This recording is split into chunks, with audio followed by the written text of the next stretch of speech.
Hi, Hello. I'm Q from Kona Natural Pet Supplies, and I'm Marissa. I'm the team lead in the Kitsilano location. today we will talk about a hot topic in the market these days, I think, DCM and grain-free food. So we will talk about FDA report. So initial report came out last year. When was it again? July 2018, and then this year in June, they had a follow-up report. Obviously, the popular brand will probably report it more than less popular brand. So this is not really science-based. There's no statistics. There's a rate, or it's not comparing to apple, and it's not really giving you the cause of it. This is what they think might be happening, and this is what might be causing it. So there's no fact into this. Yeah, the FDA report was never intended to report any statistics.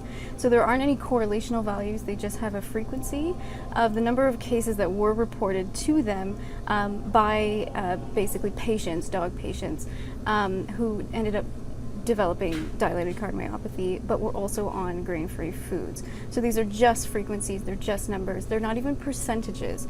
So the number of pets eating a canna, for example, across North America is in the millions, yet the number of cases of dilated cardiomyopathy reported to the FDA was in around the 500, 600 range.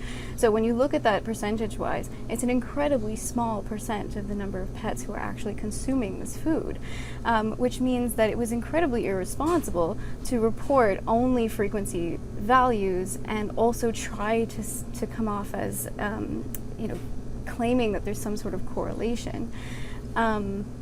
Also, their report was never intended to be taken as a statistical causal relationship between diet and DCM.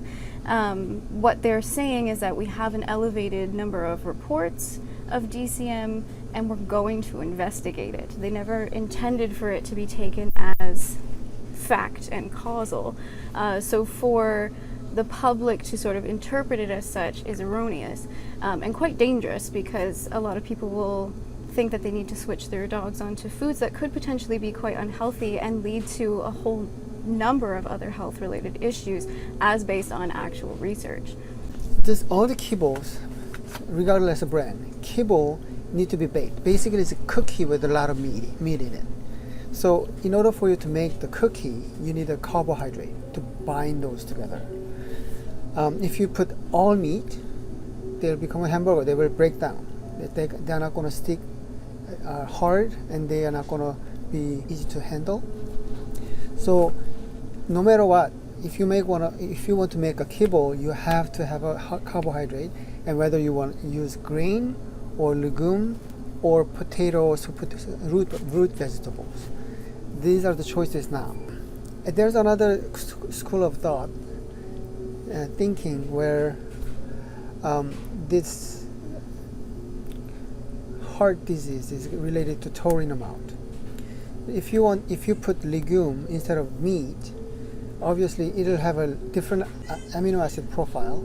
It'll be not enough for animal to maintain their health, well-being. So I think if it's a good brand, like what we choose, their first ingredient has to be meat, and amount of carbohydrate need to be minimal, just to be enough to hold them together.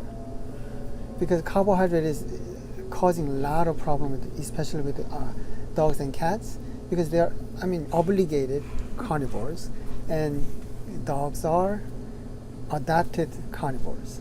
They're still carnivores. They are not omnivores like us or bear. Yeah, so carbohydrates are incredibly difficult for them to digest, especially for cats. And so if the food is predominantly carbohydrate based, it basically just ends up sitting in the stomach and rotting, and the body doesn't know what to do with it other than to just store it as fat. And that's why, especially in North America, we're seeing an increased rate of obesity in pets, because a lot of the commercial kibble foods are mainly grain based or carbohydrate based. Especially the ones that claim to be low protein. They're just using animal fat and a whole bunch of carbohydrates.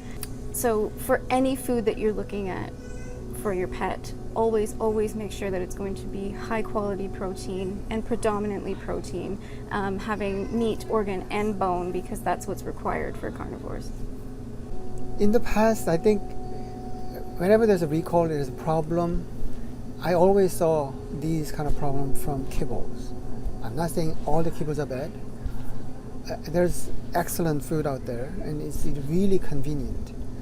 But this is man-made product. If you want to avoid any of these problems, we have raw options.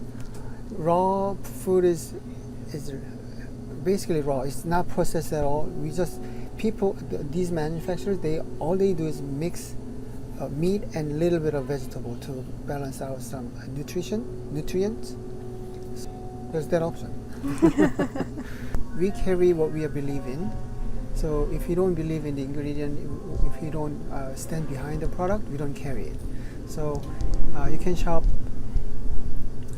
with a peace of mind when you come to Cornell.